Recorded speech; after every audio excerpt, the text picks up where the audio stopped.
Coca-Cola tastes and feels the best at room temperature and without fizz. That is disgusting.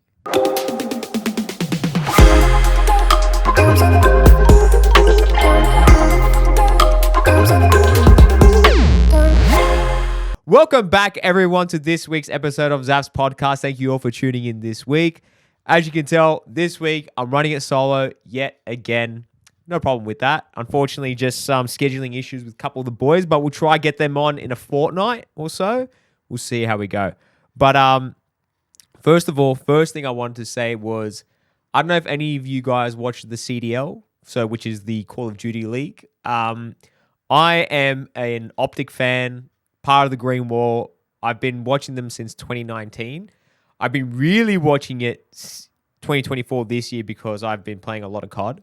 And I'm really invested in this sort of year's Call of Duty League.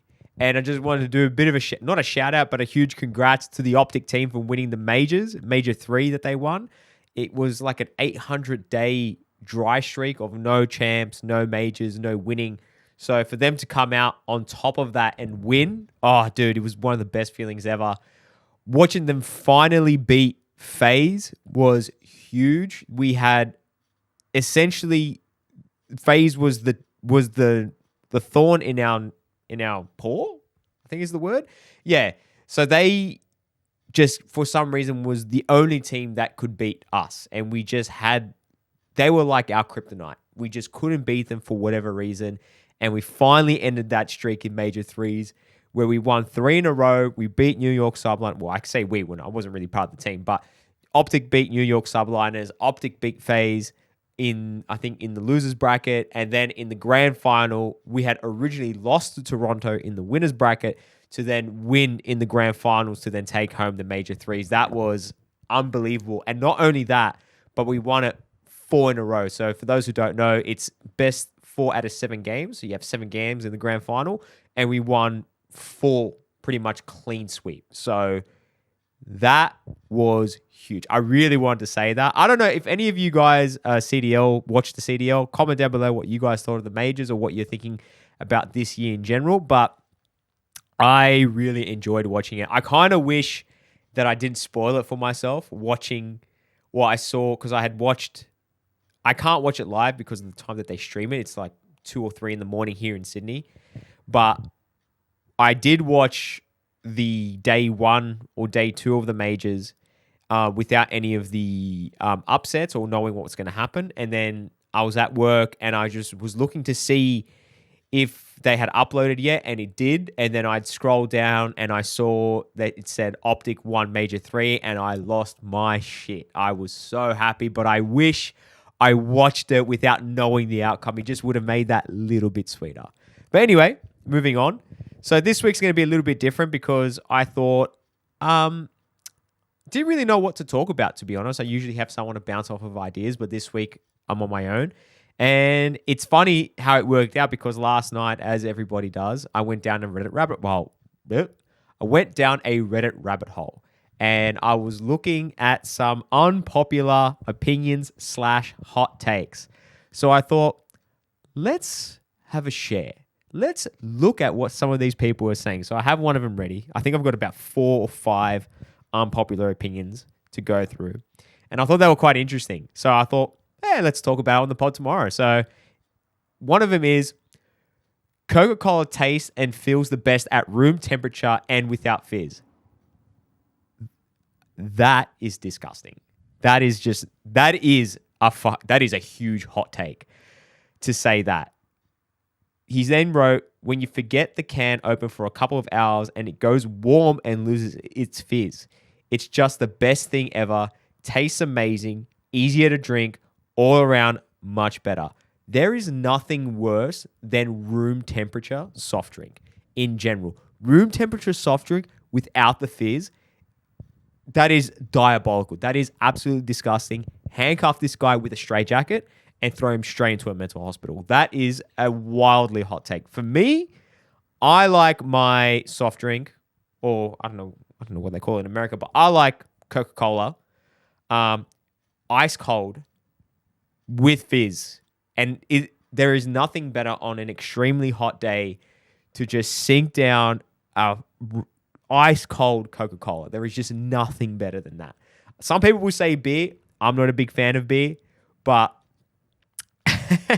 I know that's a bit of a hot take on my part to say that I'm not a big fan of beer, but that is a extreme hot take to not like fizzy drinks to like fizzy drinks warm and no fizz. Like, what is even the point of drinking it, honestly? Let's look at some of the comments. Ultimate unpopular opinion, 100%. What's next? Room temperature beer. I literally was just talking about beer, so that's quite interesting. But room temperature beer, even when I drink beer, I do enjoy the first half when it's cold. It does go down sort of nicely for me. But then as it starts to lose its temperature and it gets a bit warmer, I do admit it's ass after that. It is absolutely ass. What else did other people say? This is disgusting. Absolutely. Oh no. Let's go back. All right, close that. You absolutely monster. Well, that doesn't make any sense. I can deal with warm Coke for once. Uncarbonated? Hell fucking no. I think this is pretty much what everyone is saying. Finally, an actual unpopular opinion. Blasphemy. Finally, someone kind of like me. My favorite is this. Open a can of Diet Mountain Dew and put it right back in the fridge. Drink it 6 hours later? Huh? Open a can of Diet Mountain Dew and put it back in the fridge. Drink it 6 hours later. So I'm guessing he means maybe not carbonated, but at least cold. I don't know. That was a bit of a weird take. But wildly unpopular opinion. I wouldn't mind knowing what you guys think of that. I feel like I feel like this is got to be the minority about that. Like, that has to be an extremely hot take. All right, let's go to the next one. The next one is actually quite funny. It actually loaded quite quickly, so I probably don't even need to edit that. Unpopular opinion. I'm just going to say hot take. I feel like hot takes are nicer. It's kind of like the 2024 lingo. Let's go with that. Lobster is just an overpriced worst chicken. Look, I think lobster is a little overrated. I think it gets a lot of hype. I think it's really expensive for what you get. I think honestly, blue swimmer crab tastes better than lobster. I think lobster you get more meat, but I think the taste with blue swimmer crab is so much better. Let's see what he says. I've tried lobster so many times, and every single time it feels like I'm eating chicken that's just much chewier with a weird taste. Okay, it definitely doesn't taste like chicken. It's definitely got like more salty, seafoody taste for sure. And if you add a bit of lemon, oh, look, it goes down well. I'm not going to lie. I still think it's overrated, but it is nice. It's not horrible, but it's super mid. There's no reason it should be this overpriced. Agreed. I think lobster is overpriced for what it is. Edit. Since everyone just wants to assume that I've only ate red lobster, I've ate Canadian and US lobster, fresh and frozen from restaurants and made at home, and every single time I've had the exact same experience. Maybe it's just an unpopular opinion. Some of the comments. Comparing lobster to chicken, that's a first for me. No clue how they're similar in any way personally. I agree. I don't think chicken and lobster are any way similar. I think I don't know if he's actually talking about the texture. I don't know. But lobster and chicken are wildly different. You could definitely tell them apart. Huge, huge difference. Oh, no. Oh, no, we're good. We saved it. What kind of lobster are you eating? That is so true, actually, because lobster is a unique taste, 100%. Neither chicken nor lobster should be chewy. Lobster is more expensive than chicken because you can't hatch dozens of them in a backyard on repeat.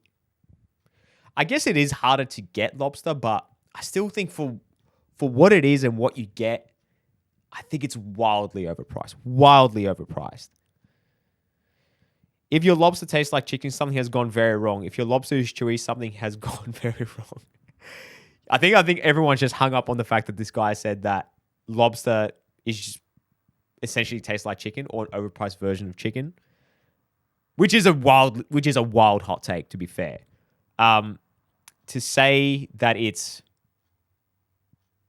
just like chicken, I think that's a hot take. I definitely wouldn't be saying that. We'll read one more comment and see what they say. Lobster tastes nothing like chicken. Here we go. Good, more lobster for me. Fair enough. But Definitely doesn't taste like chicken, but I do agree. I do think it's overpriced. I think I've said that like about 15 times.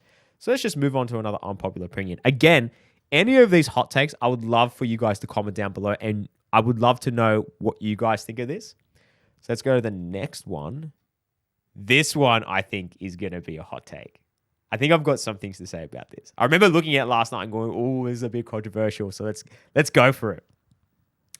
So this guy wrote, "I don't like Mario games and Nintendo is not the best." Let me start that again. I don't like Mario games and Nintendo is not the best console. I agree Nintendo is not the best console. To say, and look, I think this person's a little bit older. I'm going to assume that this person's going to be 20 or more, or maybe even I'd probably say 15 or older. Because I feel like Mario games are definitely designed for a younger audience. I definitely, when I was younger, in my early, 8, 9, 10, going up to my early teens, Mario was a very, very, very fun game to play. Mario Kart, like any type of Super Mario game. Mario Smash Brothers was a big thing. I couldn't see myself playing it now. I think it's a little bit too kiddie for me. But I guess a lot of other people would be playing that game. But I get the appeal. I get why Mario is a great game. And I get why Mario might not be liked by everyone. I also think that this guy didn't grow up with a Nintendo, because I think if you grew up with a Nintendo, you would love Mario. And that just goes hand in hand, right? If you played PlayStation, you would have liked Crash Bandicoot. And I'm sure there'd be an equivalent for Xbox as well. But when I play PlayStation, I love Crash Bandicoot. I think Crash Bandicoot was an amazing game. But could I play it now that I'm older and not, I guess, younger? Again, younger being, 8, 9, 10, going up from there. I would say older, starting to get to about 15. I think I probably wouldn't be able to play that type of game anymore. But I loved Crash Bandicoot, and I will stand by that statement. And I feel like this guy, and that's why I sort of see where this guy's coming from, because if you didn't have a Nintendo growing up, you didn't really get to play Mario when you should have been playing Mario. So you've gone, I just don't like Mario. He's an iconic game person, or an iconic game character for a reason, right? So I get where he's coming from, though. Let's see what some of the comments said. Ever since the Nintendo GameCube, Nintendo has not been trying to be the top gaming hardware performance standard. You know what? That's a fair point. I definitely think Nintendo is not designed to be like the most powerful console that you can get, like PlayStation, Xbox, which you play like AAA titles at 4K at 120 frames a second and all these other different things, right? That's not what Nintendo's about. I think Nintendo, like I said, Nintendo know their market, and they're definitely catering their market to a younger generation. And there is a couple of games that I played, like the Nintendo Wii and Wii Sports. I enjoyed that shit, but I can imagine there's a bit of a use-by date. You'd get over it eventually. Let's continue what he said. They rely on quality over their hardware, not HTE power. They rely on the quality of the HTE games, not just pumping out whatever might make them the quickest buck.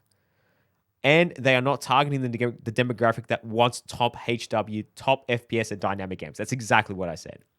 What Nintendo does right, though, is party group names, competitive online games that doesn't rely on a gotcha money mechanics, and a really good franchise. Zelda is an example. Mario is also a good example, but that type of game isn't for everyone. And that's kind of what I said without even getting into this comment. Mario isn't that time for everyone, but it's definitely targeted for a particular demographic. Again, want to hear your take on this unpopular opinion. Did I even read what this guy said? Oh, no, he didn't even really write anything. Let's go to the next comment. What console is a Nintendo? This guy's... I don't know if this guy... Obviously, he's taking the piss, surely. While I agree that Nintendo isn't the best game company, you can't say all games are bad just because you didn't like 2 of 3 you tried. There are games like Wii Sports, which will always be an iconic game, which is something that I said as well. You also have to remember that they tend to be more directed at kids, so perhaps that could be part of why you didn't like them. I don't say they're bad. This is what OP said. I don't say they're bad, just not for me. And this guy kind of hit the nail on the head. Kind of exactly what I said as well. See the next comment. I played only one Mario game, and it's the regular one. How does this translate into I don't like Mario games? This barely rises to the level of an opinion, and you lack the experience to have an opinion. Laughing out loud. Yeah. It is a bit of a hot take for someone to say they don't like Mario. I guess it's not at the same time. Nintendo isn't the best console, and I think everyone knows that for sure. But yeah, I'd love to know what you guys think about that too. Let me know if I'm wrong about anything too. Like if you guys think, oh, no, Mario's the best. I definitely don't think Mario is the best, but he's there for a reason. So let's go to the next one. I've done, this one. Let me look at the time. Oh, fuck, we're 16 minutes. Damn, I feel like 5. Okay, next one. Beatboxing isn't good. Pause. As something to listen to, like musically listen to, it's not good. But to see someone beatbox and go, like, that's pretty sick. Yeah, it's almost gimmicky, I would say, beatboxing. I think it's cool watching people do it, but I couldn't sit and for like even 5 minutes watch some guy beatbox. I'd be like, okay, it's cool, but it's time to move on. That's what this guy wrote. I never liked beatboxing. I think it's loud, meaningless, and I literally think everyone who says they like it is lying. I just don't understand how anyone would enjoy weird mouth noises over actual music and instruments. And also the noises sound kind of gross. Like, ew, please stop. Anyway, that's just my ramble. I agree. I would much rather listen to music than someone beatbox, but I appreciate if someone can beatbox and make a sound, make their mouth sound or make a sound with their mouth of an actual instrument is very impressive. When they start doing dubsteppy sounds and they do like these echoes and all sorts of different effects that you can do, it just goes to show how controlled, I guess, their voice box is or what they can do with that muscle. It's just crazy. It's a cool thing, but I agree that like if someone created an album of beatboxing, that's got to be a piss take, surely. I couldn't just listen to someone beatbox. You know what I mean? I could not do that. See what some of the comments wrote. People who like things I dislike are literally lying. Lol, this is certainly a take. Oh my God, that's actually pretty funny. I don't understand how anyone would enjoy weird mouth noises over actual music and instruments. It isn't a competition, lol. You can enjoy both. I personally wouldn't listen to beatboxing over actual music. I think that's everybody. But the exciting part is listening to how talented these people are at creating multiple complex sounds with their mouths. Your opinion is like saying, why do people watch Olympic runners? You can go far. That is actually a fair point. Why do people watch Olympic runners? You can go faster by car. It's like, yeah, like it's impressive watching someone sprint 100 meters in like under 10 seconds. You can get faster with a car. You can go faster on a bike. That's a very fair point. But I think I kind of said what this guy said too, where you're not really enjoying the musical part of the beatbox itself. You're kind of in awe of what they can do and the sounds that they can do. Because if it was that easy, then everyone can do it. But not everyone can do it. Let's see what other people wrote. Lol, I think people who like it are lying. Sorry, I didn't realize you were the main character. Imagine a whole community built around mouth noises just to spy you. What a terribly hard life you have with this cable constantly planning against you. Cable? Cable? I don't even know how to pronounce that. I think good beatboxing is impressive, but I still find it annoying and cringy. That is, like, for the first 30 seconds, you're like, that's pretty sick. But then after that, you're like, okay, I've had enough. And that's kind of what I said too. I feel like I'm having a pretty normal take on this. But I'm not going to lie, I kind of read the titles of these and I went, that's interesting. I'm going to talk about it on the pod. And I didn't really go into it. But it's kind of interesting to see what people wrote and then me kind of agreeing with them. But yeah, I guess that's I wouldn't say it's a wildly unpopular opinion. I think his take is a bit of a hot take, I would say. All right, here we go. So I think we're getting past the hot takes. So I've had about 4. Let's get into some Ask Reddit threads. What's the biggest culture shock you've experienced when visiting another country? Now, I'm not going to get into what he's just said yet. I'm just going to pause it there and give you kind of my take. I'm not going to say I'm the most cultured person in the world. I've gone to Greece. I've gone to Germany. I've gone to where else? Greece, Germany. I've been to Fiji a couple of times. I've been to Thailand, and I think that's as far as in England. That's as far as my repertoire goes. So I've gone to about 5 different countries. Maybe I've gone. Yeah, I think that's about it. I'm pretty sure that's all I've really gone to. And Australia is its own bubble, right? And you really do take a lot of things for granted in Australia until you go to another country. And for me, the biggest culture shock was when I went into Greece, and when you use the facilities to take a huge kodonk, a shiz, when you're doing one of those, you put your toilet paper in the toilet. Sorry, not in the toilet. You put your toilet paper in the bin. And I just remember thinking, what the actual fuck is this? This is disgusting. I remember doing something not out of spite, but just kind of out of principle, like this is just disgusting. But that's just their plumbing. That's just how it works. They're not built like that. Like how it is in Australia, we can throw it down the toilet and it just goes away. But that to me was like a huge culture shock, was putting toilet paper down in a bin. That was like, what? Why can't you just get rid of it? It's going to stink the whole bathroom. That for me was one. And another one was when I went to Thailand, and they said, I had a few people say this to me, when you go to Thailand and you go to different restaurants, if you're not drinking at the hotel, when you go to different restaurants, don't drink from ice, always drink from a can, or, they open the bottle of beer in front of you, and you just go like, why? And you realize the water's dirty over there, or it's not clean, and you'll get sick unless you have, I guess, the microbes or like the gut bacteria or the tolerance to be able to drink it. That was a huge culture shock for me. And my wife was the recipient of, I guess you would call it the equivalent of Bali belly in Thailand, I guess Thai belly. And it's not a fun time. And, that was a bit of a culture shock, like not being able to turn on the tap and just be able to drink the water. That's why I say in Australia, we are very, very lucky to be where we are in comparison to the rest of the world. There's probably some other culture differences. And one of the culture things that I really liked when I was over in Europe was, I guess, the nightlife over there. Nightlife doesn't start until 11 p.m., even after that. When in Australia, nightlife starts as early as 6. People are having prees.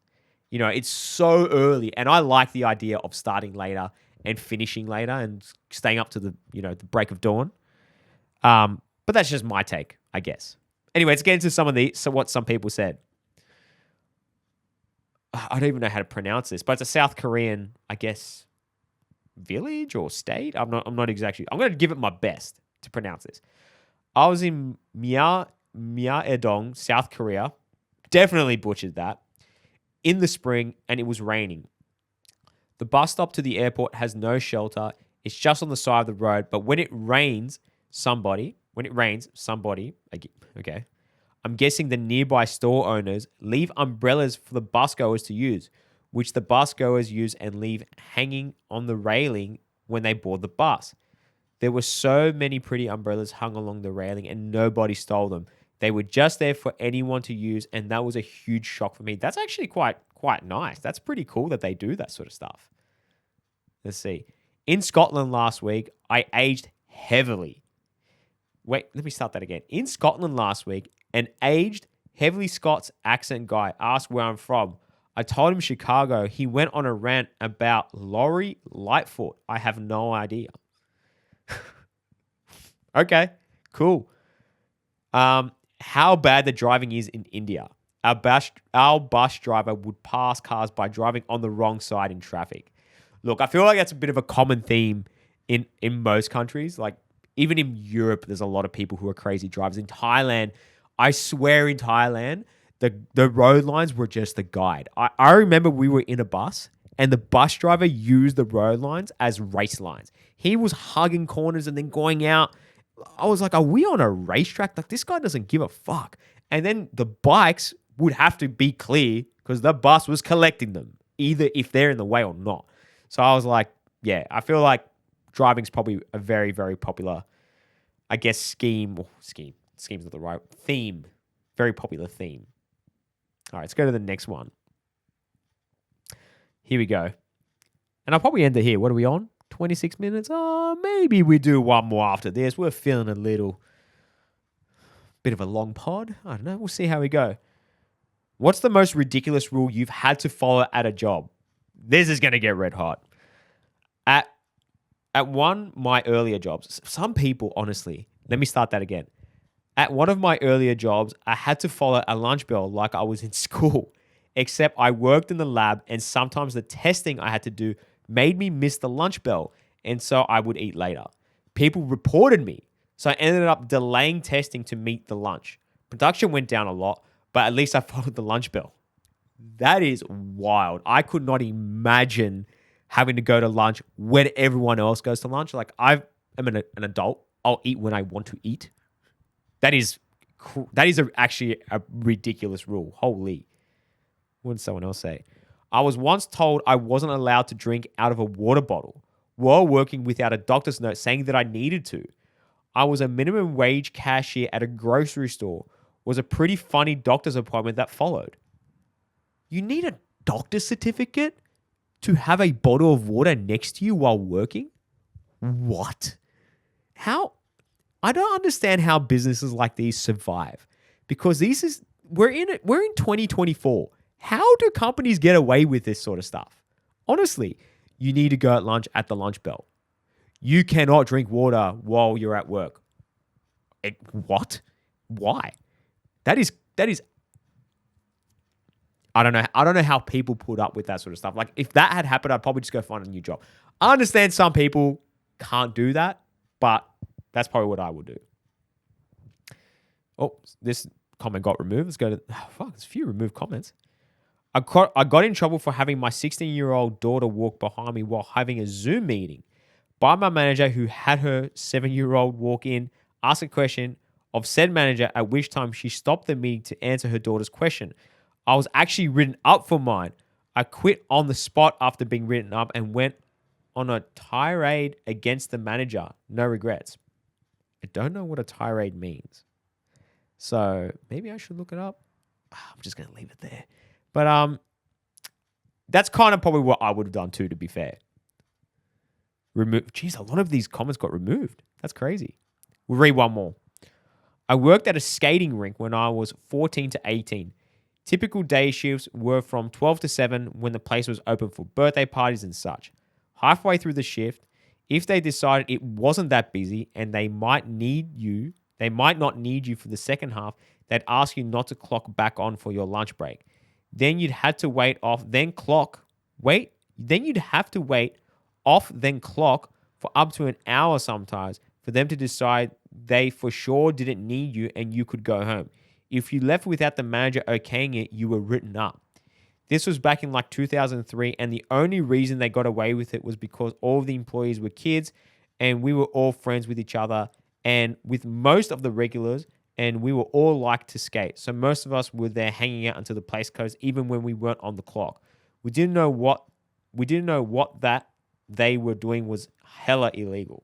So I don't know if I'm understanding this right, but I'm guessing they're saying they weren't getting paid they weren't getting paid while at work, and then when they made the decision, they then clocked out, but they still went. If that's the case, then that's wildly ridiculous. They're telling you to stay back, and they're saying, we don't know whether or not we need you. We just need you to stay back for about an hour. And then if we don't need you, you can go home after that. But we're not going to pay you for that hour. I'd be like, no, what the hell? You're going to pay me for as long as I'm here, man. Like, if you don't need me, that's not my problem. You don't want me to clock out. You pay for me to be here. I feel like, again, this guy was like, this is hella illegal. Like, 100%. I've had a different situation, but again, I left that company. Well, not company. I don't even know what it was, but I was very young. Let's go to the next one. I don't know. I'm gonna go for this one. Let's do it. Time I fucked up by burning my girlfriend's vagina. Let's pause right there, because I read the title last night and I just went, I'm not even gonna read this story. I want to save this for the pod. How is that possible? Short of getting matches and real fire, I do not understand how. What kind of sex are these people having? You burnt your girlfriend's vagina. Let's get into this. So my girlfriend and I were making out on the bed, and it was clear that we were about to have sex. I excused myself to go to the bathroom to wash my hands and brush my teeth because she gets frequent UTIs and I want to minimize the risk. However, I went to the bathroom to discover that there was no soap. Now, I am not incredibly smart to begin with, even less so now that I'm horny. So I remember that there is hand sanitizer in the kitchen cupboard, and my brain does not make the next logic connection that putting hand sanitizer in someone's hoo-ha is a bad idea. Okay, that makes more sense. I was like, damn, is this guy using matches? What's going on? So I go back and we start having sex. As my finger are in her, she was like, did you cut jalapenos? It's burning down there. And I still didn't make the connection. It wasn't until about half an hour later when I realized my mistake. She still loves my dumb ass, but was not impressed. TLDR? I don't know what it is. Put hand sanitizer on my hands, but then put said hands inside part. Okay, I think these are all edits. Okay. I guess, yeah, that is... I guess that's a genuine mistake, and I get that when you're horny, you're probably not thinking straight. Man, I'm not going to lie. I feel like some of these headings, they're just built to like make me click it and read it because I'm just like, what the actual are you doing? But I guess that's like a forgivable, yeah. Let's see what some of the people wrote. My ex-husband did this to me after cutting jalapenos. Holy, it burned for hours. Yeah, that'll do it. That'll do it. What do other people say? Well, that sounds like a hot mess. I lost my virginity with Vicks Vapor. Oh, God. Damn, man. That is... Someone wrote, on purpose or accidentally, I gotta know. So things progressed and he didn't prep for this happening. He didn't want mummy knowing he was being a naughty boy, so we couldn't use too much of her Vaseline. So he resorted to vapor rub. I was 15, he 20... Sorry? I was 15, he 21. Obs, he tried... What? I'm not even... Obs, he dried tugged his grub. Are we just going to skim past the 15 and 21? People were just completely... Someone wrote 15, 21, you were underage. Like, yeah, that's a little bit underage there, man. Okay. All right, let's go back. What are we on? 34 minutes. I think we'll probably wrap it up here. Don't really like doing too long solo episodes, but I thought I'd try and make it a bit interesting and get some interesting content for the pod. But if you did enjoy this style of pod, leave a like, leave a thumbs up, follow the YouTube, follow my Instagram, follow my TikTok, follow my Spotify as well, because I am uploading video on my Spotify now. So if you are Spotify listeners, you're going to get access to the video as well. And that's it. I'll see you guys in the next episode. Peace out.